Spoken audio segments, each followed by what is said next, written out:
하는 가운데 오늘은 절기이기 때문에 맥주감사주일로 예배를 드리러 나가겠습니다. 오늘 맥주감사주일인데 교묘하다기 좀 그렇지만 아주 정교롭게도 맥주감사절의 1년 중에 보면 딱 절반이 끝나면 바로 후반기 시작할 때 첫 주가 맥주감사주일이에요. 다 의미가 있는 것 같아요. 이스라엘 사람들은 1년을 보면 이모작을 했거든요. 이모작을 하다 보니까 보리를 먼저 추수를 하게 돼요. 추수를 한 뒤에 하나님께 예배를 드렸는데 그것이 맥주절이에요. 맥주절이 끝난 뒤에 그들이 또 가을에 추수를 하는데 또 하나님께 감사 예물을 드렸어요. 그것이 무엇이냐면 수장절이에요. 그래서 한국 사람들은 어떻게 예배를 드리냐면 전반기가 끝나면 7월 첫 주에 맥주절을 드리고 그리고 가을에 추수감사절을 드리는 거예요. 그래서 이것이 전통이 되어졌고 우리는 항상 감사절로 하나님께 나가게 된다는 거예요. 자, 그래서 우리는 기억해야 될 게 있는데 1년을 살다 보면 절반을 우리가 벌써 살았어요. 엊그저께 송구영신 예배 드린 것 같은데 6월이 끝났습니다. 이제 7월이 시작됐단 말이에요. 그래서 살다 보면 사람이 분주할 수밖에 없고 정신없이 살 수밖에 없어요. 그러다 보니까 우리가 지금쯤이면 맥주감사절을 지키면서 잠시 동안 지나온 세월을 좀 되돌아볼 필요가 있어요. 축구 좋아하시죠? 축구를 보시면 전반전이 끝나면 하프타임이 있어요. 그리고 후반전이 진행되어집니다. 하프타임이 있는 이유는 뭐냐면 체력을 좀 보충하는 의미도 있겠지만 전반전 때 좀 잘못한 부분들이 있다면 감독의 지시에 의해서 전술을 다시 짜요. 그리고 후반전에 전혀 달라진 팀으로 바뀌어지는 것들을 우리가 종종 보게 되거든요. 인생도 마찬가지예요. 1년을 살아오면서 우리가 6개월 동안 하나님의 은혜를 잊고 살았다면 지금 이 맥주절을 기점으로 해서 다시 한번 분주한 삶을 버리고 다시 한번 정신을 차리고 하나님을 바라보는 시점으로 삼아야 된다 이거예요. 그래서 우리가 더욱더 하나님을 바라보는 기간이 되었으면 좋겠습니다.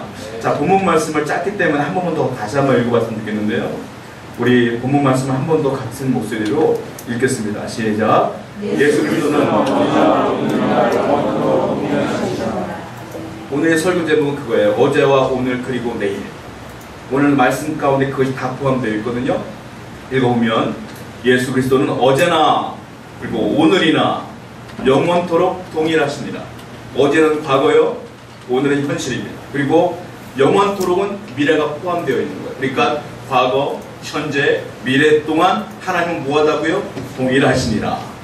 동일하다는 단어가 원문을 따르면 여러 가지로 표현되고 있는데 첫 번째는 동일하다는 건 성실하다는 거예요. 그리고 신실하다, 변함없다, 똑같은 의미예요. 전부 다. 동일하다는 건 성실하다, 변함이 없다, 신실하다. 그래서 구약 성경에 보면 하나님의 신실하심을 노래하는 책들이 굉장히 많거든요. 한 두 군데를 한번 봤으면 좋겠는데요. 먼저 시편 100편 5절을 한번 보겠습니다. 앞에 나와 있으니까 한번 볼까요? 시편 100편 5절입니다. 같이 읽겠습니다. 시작. 여호와는 선하시니 그의 인자하심이 영원하고 그의 성실하심이 대대에 이르리로다. 그의 성실하심이 대대에 이르리로다. 그의 성실하심은 다른 말로 말하면 변함없으심이, 신실하심이, 동일하심이 영원하도다 이 말이에요. 다른 말로 하면 그거예요. 이 대대에 이르리로다 이 말은 앞으로 있을 미래까지도 포함되는 거거든요. 다른 말로 말하면 하나님의 신실하심은 어제도 오늘도 내일도 변함없다는 말과 똑같은 거예요. 자, 똑같은 말씀이 있어요. 예레미야 애가입니다. 예레미야 애가 3장 22절부터 23절이에요. 예, 한번 같이 한번 읽어보겠습니다. 시작. 여호와의 인자와 긍휼이 무궁하심으로 그가 잠을 들지 아니하느니이다. 이것 때문에 아침마다 새로우니 주의 성실하심이 크시로소이다. 자, 하나님의 인자와 긍휼이 무궁하시다. 인자와 긍휼이 무궁하시면서 이것들이 아침마다 새롭다. 아침마다. 이것은 어떤 의미냐면 하나님의 인자하심과 긍휼하심이 늘 새롭다는 거예요. 매일같이. 그 은혜가 똑같은 것이 아니라 매일매일 새로운 은혜가 내게 오는데 아침마다는 어떤 뜻이냐면 해가 뜨면 동쪽에서 떴다가 서쪽으로 져요. 여러분이 태어나기 전부터 그것은 진리였어요. 지금도 여전해요. 그리고 여러분들이 돌아가셔도 마찬가지로 우리 후손 때에도 아침에 해가 동쪽에서 떠요. 무슨 말이냐? 하나님의 은혜는 영원토록 동일하게 똑같이 변함없이 지속될 것이다 이 말이거든요. 하나님의 은혜는 저뿐만이 아니라 여러분에게 주신 그 은혜는 동일하십니다. 앞으로도 영원히 지속될 걸 믿어야 되는 거예요. 그러므로 사람들은 과거, 현재, 미래 이 세 시대로 살아가고 있는데 그 새 시절을 붙들고 있는 것이 누구냐? 하나님이시다. 하나님을 의지하며 살아야 된다는 거예요. 그래서 먼저 우리는 과거의 은혜를 한번 봤으면 좋겠어요. 어제의 하나님 누굽니까? 하나님의 그 많은 명칭과 의인화했던 것들이 있는데 그 중에 하나가 무엇이냐면 에베네셀의 하나님. 하나님은 에베네셀의 하나님이십니다. 믿으시기 바랍니다. 에베네셀의 하나님 어떤 말씀이냐? 사무엘상 7장을 보면 사무엘이 처음으로 사사로 취임을 하게 되는 장면이 나와요. 사무엘이 사사로 취임하자마자 제일 먼저 한 일은 취임식이 아니에요. 사무엘이 취임하자마자 제일 먼저 한 것은 좋은 옷을 입는 게 아니에요. 사무엘이 사사로 취임하자마자 제일 먼저 한 게 뭐냐면 백성들아 하나님께 기도하자, 미스바로 나오라 해서 미스바 기도회를 열어요. 그가 제일 먼저 한 것은 기도회였어요. 그래서 온 백성이 전부 다 미스바로 모여서 기도를 하는데 어떤 사건이 벌어지냐면 이 소식이 블레셋으로 넘어갔어요. 누가 알려준지 모르겠지만 그래서 블레셋이 이 소식을 알고 야 그들이 무방비다, 기도하고 있단다. 온 백성이 쳐들어가자 침략을 해요. 그 시간에. 그래서 소식이 들렸어요. 블레셋이 이 나라를 쳐들어왔습니다. 여러분 그러면 어떻게 해야 되겠어요? 늦은 거 아니에요. 군대를 또 모아야 되고 군사력을 모아야 되며 힘을 모아야 되는데 사무엘은 뭘 했느냐면 됐다. 우리가 기도하러 모였으니 기도하자. 하나님께 맡기자. 하고 엄청나게 기도를 해요. 거기서. 어떤 일이 벌어진지 아십니까? 블레셋 군대에 하나님 우레를 떨어뜨려 주셔서 혼란스럽게 만들어 주셔요. 그래서 이스라엘 백성들이 전멸시켜요. 전부 다 이겨버렸어요. 그리고 나서 사무엘이 한 행동이 있어요. 성경을 보겠습니다. 사무엘상 7장 12절이에요. 같이 한번 읽어볼게요. 시작. 사무엘이 노르시아에 서서 세상에 서있는데 여호와께서 여기까지 그를 부르셨다. 그 일을 에베네셀에 하시니라. 사무엘이여 돌을 하나 딱 취합니다. 승진한 뒤에 미스바와 센 사이에 그걸 세웠어요. 그리고 뭐라고 말하냐면 여기까지 우리를 도우셨다 하고 그 이름을 에베네셀이라 하나. 그 돌 이름이 에베네셀인 거예요. 그 돌의 뜻은 원래 하나님이 여기까지 도우셨다는 의미인 거고 원래 뜻은 도움의 돌이라는 뜻이에요. 에베네셀. 도움의 돌. 그래서 그걸 우리가 좀 의역하면 하나님께서 여기까지 도우셨다라는 의미로 그 돌을 세운 거예요. 즉 사무엘은 놀라운 거예요.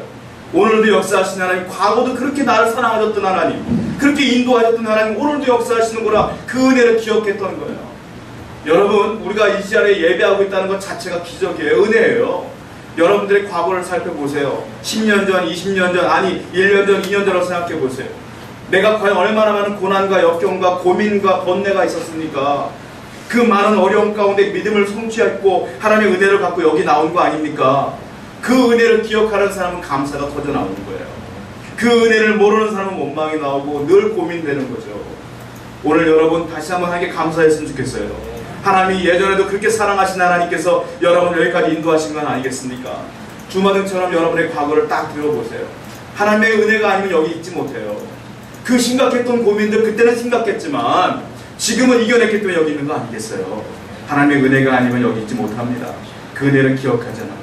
그래서 시편 기자는 그 은혜를 기억하며 이렇게 고백을 합니다. 성경을 보겠습니다. 시편 116편 12절이에요.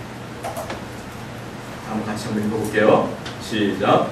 내게 주신 모든 은혜를 내가 여호와께 무엇으로부터 갚을까? 과거를 생각하니까 늘 감사하고 은혜일 뿐이에요. 그래서 그가 고백하는 게 그거예요. 내게 주시는 모든 은혜를 내가 어떻게 갚을까? 그 고민하며 사는 거 아니겠습니까? 사도 바울도 마찬가지예요. 사도 바울은 알다시피 자기 모든 걸 버리고 나중에 단두대에서 이슬로 사라진 분이에요. 하나님의 복음을 위해서 살다가. 그가 왜 그렇게 살았을까요? 왜 그렇게 인생을 마감했을까요? 그가 고백한 걸 보십시오. 한번 성경 보겠습니다. 고린도전서 15장 10절입니다.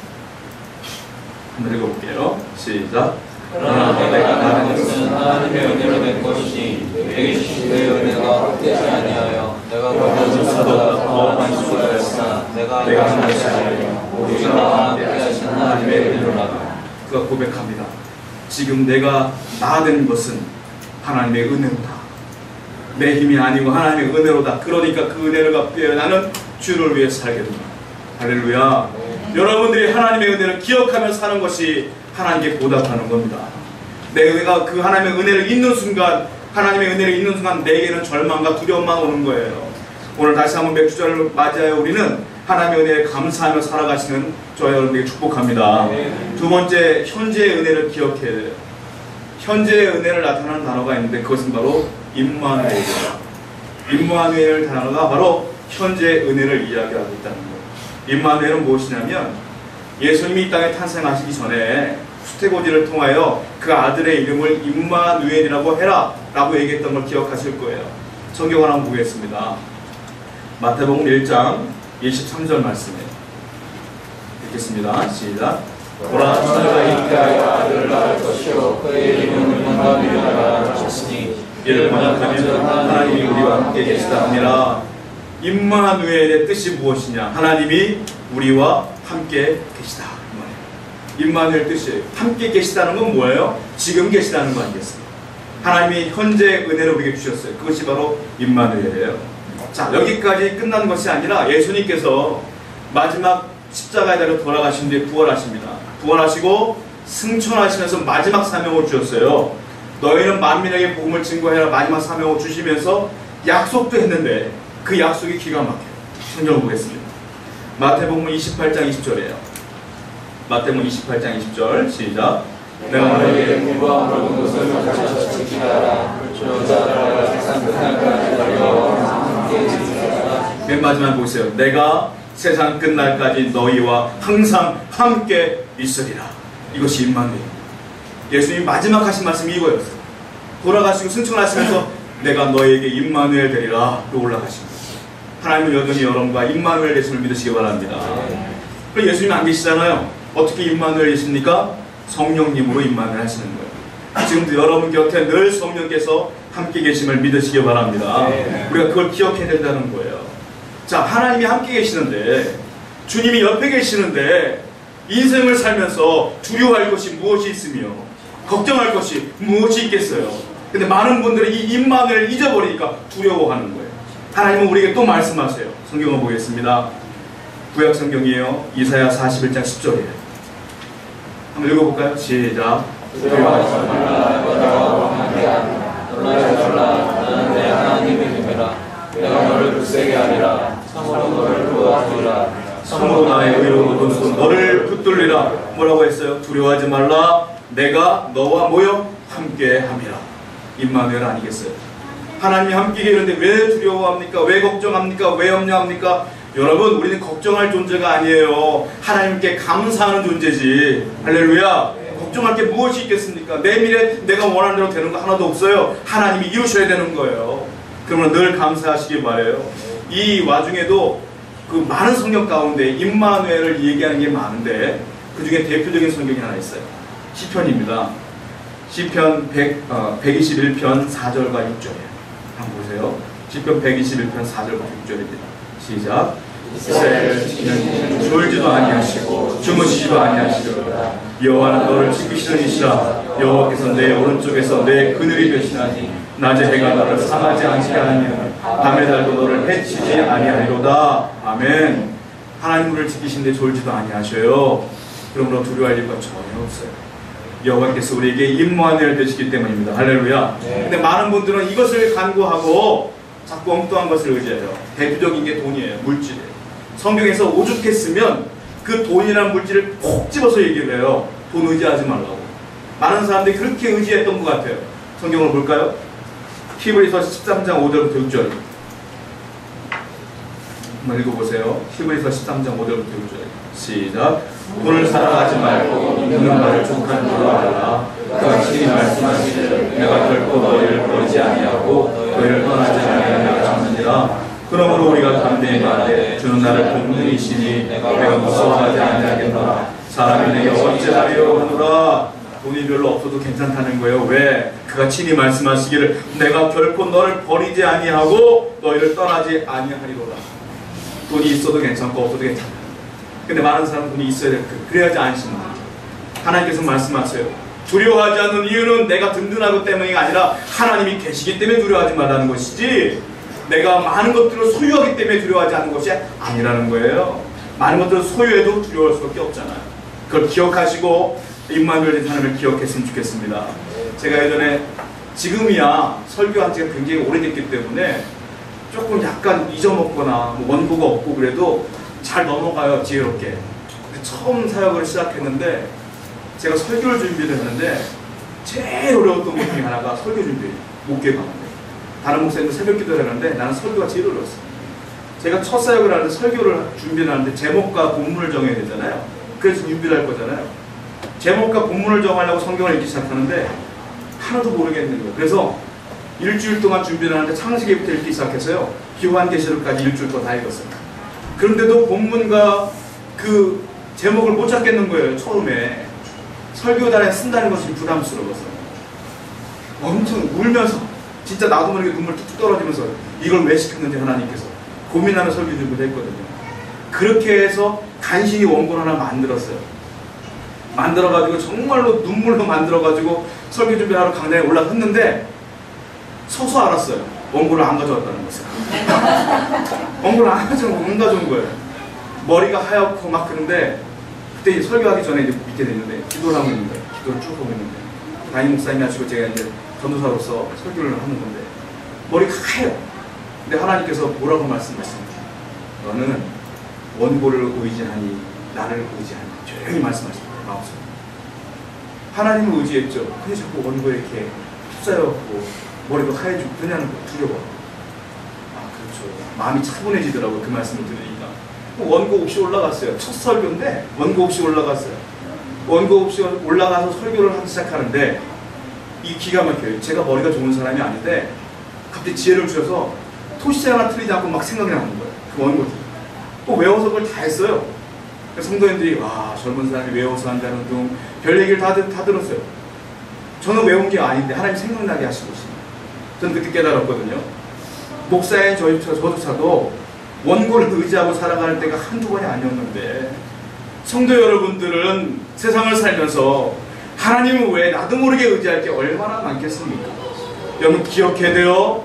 우리는 돈도 아니요 물질도 아니요 성공도 아니요 사람도 아니요 나처럼 원고도 아니요 하나님만 의지하셔야 돼요. 그래야 그 하나님께서 우리를 역사하시고 인도하시는 거 아니겠습니까? 오늘 맥주를 맞이해서 우리는 다시 한번 하나님을 의지하는 믿음으로 살아가야 될 줄로 믿습니다.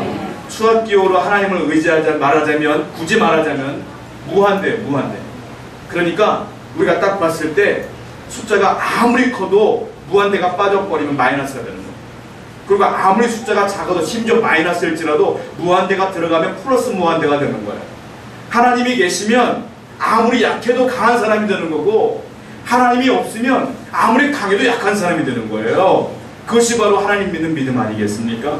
이 믿음으로 살아야 돼요. 그런데 사단은 우리에게 자꾸 시련을 줘요. 어려움을 줘요. 고난을 줘요. 그러다 보니까 임마누엘로 살려고 해도 두렵지 않고 살려고 해도 어려울 때가 많아요. 성경을 기억해 보십시오.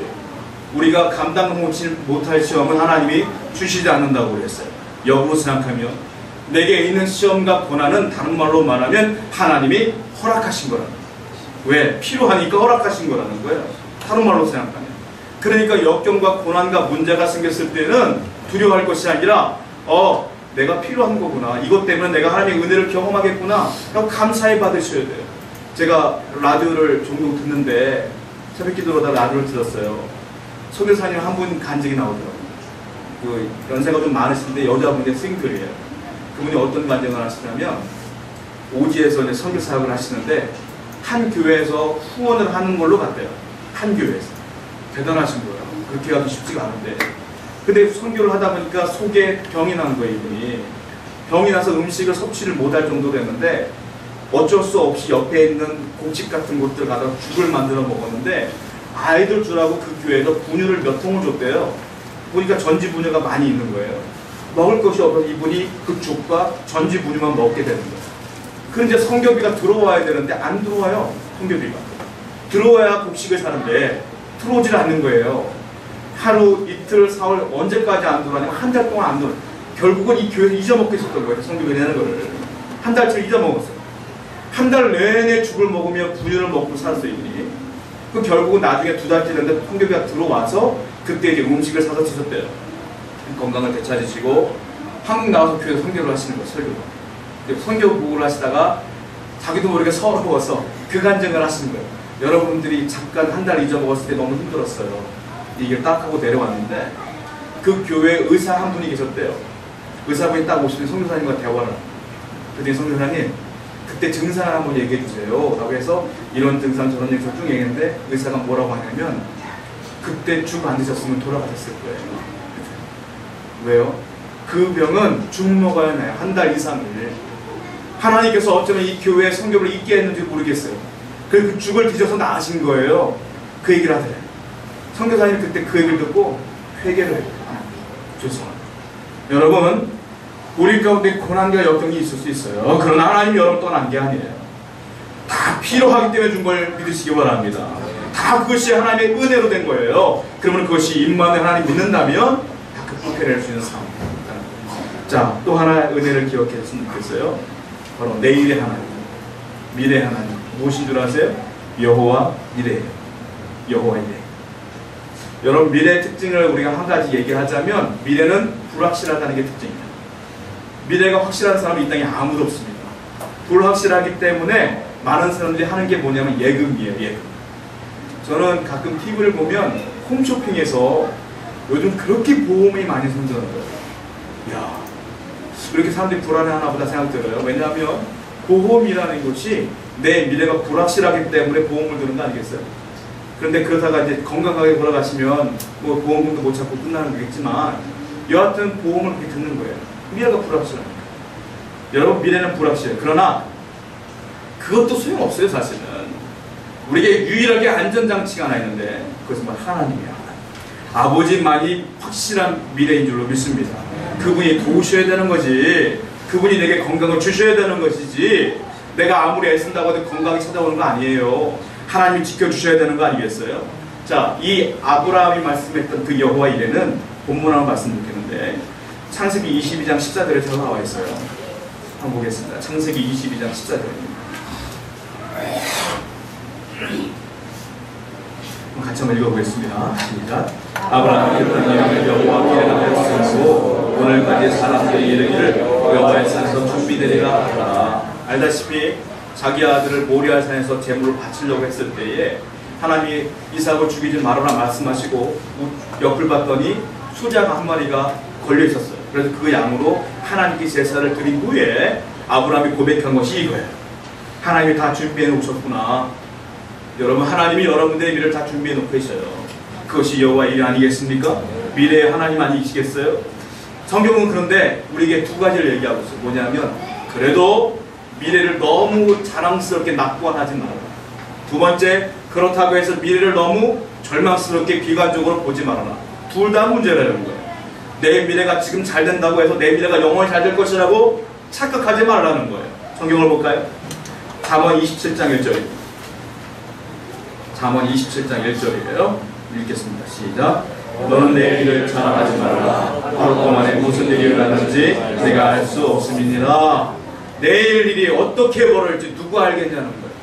네가 지금 승승장구한다고 해도 낙관하지 말고 자랑하지 말아라 이 말이에요. 하나님께 미래가 있는 것이 내게 있는 게 아니잖아요. 그렇다고 해서 비관도 할 필요도 없는 거예요. 왜? 하나님께서 내가 지금 실패했다고 해서 영원히 실패하는 건 아니니까요. 성경을 또 하나 볼까요? 야고보서 4장 14절입니다. 야고보서 4장 14절 말씀이에요. 시작. 내일 일을 너희가 알지 못하는도다. 너희 생명이 무엇이냐? 너희는 잠깐 보이다가 없어지지 않으리니. 내일 일을 너희가 알지 못하는도다. 너희는 잠깐 보이다가 없어지는 안개니라. 안개 보셨죠? 아침에 확 폈다가 해 뜨면 없어져요. 이게 우리의 인생이라는 거예요. 근데 뭘 인생에 목을 걸고 여기 최선을 다하고 살고 있느냐? 그 미래를 하나님께 맡기는 게 가장 안심하는 거 아니겠어요? 요즘 그 중국 그 버스 추락 사건을 제가 봤는데 한국 공무원들이 많이 사상자가 많이 생겼더라고요. 저는 그거 보면서 무슨 생각이 드냐면 그 사고를 볼 때마다 저 안에 과연 예수를 영접한 분이 몇 분이나 계실까? 안 계시면 참 마음이 아파요. 그런 생각을 합니다. 자, 만약에 그분들 가운데 그 버스가 추락할 걸 알고 있었다면 누가 탔겠어요? 그러지 않을 걸 알고 탄 거 아니겠어요? 여러분, 우리 인생은 그래요. 우리 인생 어떻게 할지 누가 알겠어요? 하나님 외에는 아무도 몰라요. 그러면 우리는 하나님을 의지하며 살아야 되지 않겠습니까? 그것이 우리가 이 시간에 다시 한번 기억해내야 될 하나님의 은혜라는 거예요. 그런데 이 지혜로운 미래를 바라보는 지혜로운 태도를 주님께서 말씀하셨어요. 성경 보겠습니다. 마태복음 6장 31절부터 34절. 마태복음 6장 31절부터 34절. 한번 같이 한번 읽어볼게요. 시작. 그러므로 너희를 무엇을 먹을까, 무엇을 마실까, 무엇을 입을까 하지라. 이는 다 이방인들이 구하는 것이다. 너희 하늘 아버지께서 이 모든 것이 너희에게 있어야 할 줄을 아시느니라. 그런데 너희는 먼저 그의 나라와 그의 의를 구하라. 그냥 이 모든 것을 너에게 더하시리라. 그러므로 내일 일을 위하여 염려하지 말라. 내일 일은 내일이 염려할 것이요 한 날의 괴로움 그날로 족하니라. 자, 34절 보세요. 그러므로 내일 일을 위하여 염려하지 말라. 내일 일은 누가 염려해요? 내일이 염려할 것이다. 이 말은 무슨 말이냐? 내일이 염려한다는 게 아니라 내일 일은 네가 염려할 것이 아니라 내가 염려할 거야. 내가. 하나님이 염려한다는 거예요. 하나님이 대신 염려할 거니까 너는 염려하지 말고 나만 바라보고 나만 믿으며 나를 의지하며 살아라. 이 말 아니겠어요?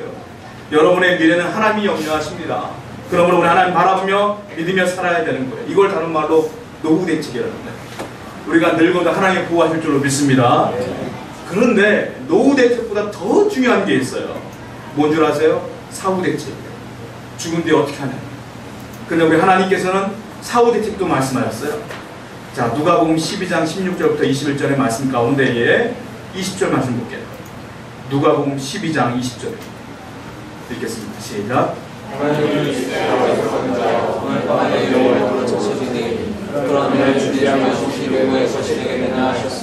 한 부자가 있었어요. 자기가 곡식을 너무 많이 소출을 얻게 된 거예요. 그러니까 싹을 데가 없으니까 창고를 하나 더 만들자, 이 얘기를 하는 거예요.